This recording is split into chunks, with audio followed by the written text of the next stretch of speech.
juga mungkin ya dengan rumah tangga yang tidak harmonis juga, biasa orang seringkali menjadikan anak-anak sebagai alasan bertahan, tapi pun mungkin anak-anak juga tertekan juga dengan kondisi seperti itu ya. Seolah-olah ingin mempertahankan anak, akan tapi ternyata dia tidak bisa memberikan contoh yang baik bagi anak. Bahkan mungkin di saat duduk dengan anak mencaci ibunya. Di saat duduk dengan ibunya nyaci bapaknya. Seolah-olah ingin akhirnya sang anak tidak menghormati bapak dan tidak menghormati ibu. Broken itu kapan terjadi? Di saat terjadi perpisahan tidak didasari ilmu. Kalau dalam Islam imsak bil ma'ruf atau tasrih bi ihsan. Di dalam Islam itu kalaupun orang harus bertemu dalam pernikahan adalah dengan cara hidup yang baik. Kalau harus berpisahan yang baik, tidak saling mencaci dan tidak mengolok.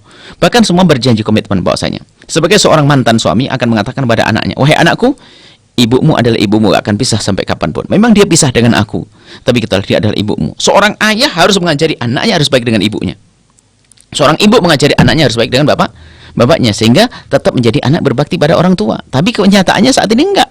Seorang bapak pengen dibela oleh sang anak, semua kejelekan ibunya disebut.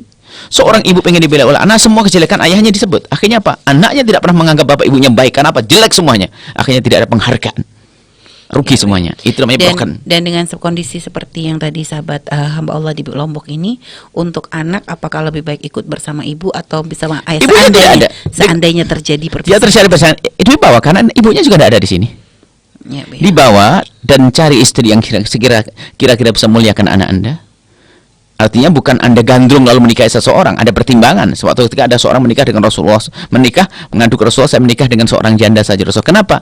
Agar dia bisa menyisiri anak-anak saya. Sah.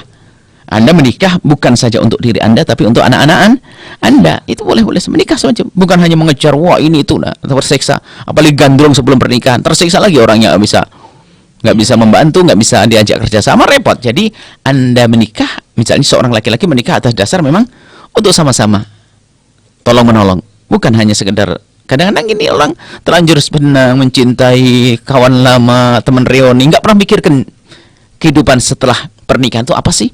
Ya. Hanya nuruti namanya senang, cinta dan sebagainya. Iya. Dan kadang seringkali malah anak yang jadi korban. Akhirnya anak korban menerima bapaknya nggak terima, anaknya tidak terima, ada semacam itu istilah anak ibu gitu, tiri yang kejam dan sebagainya.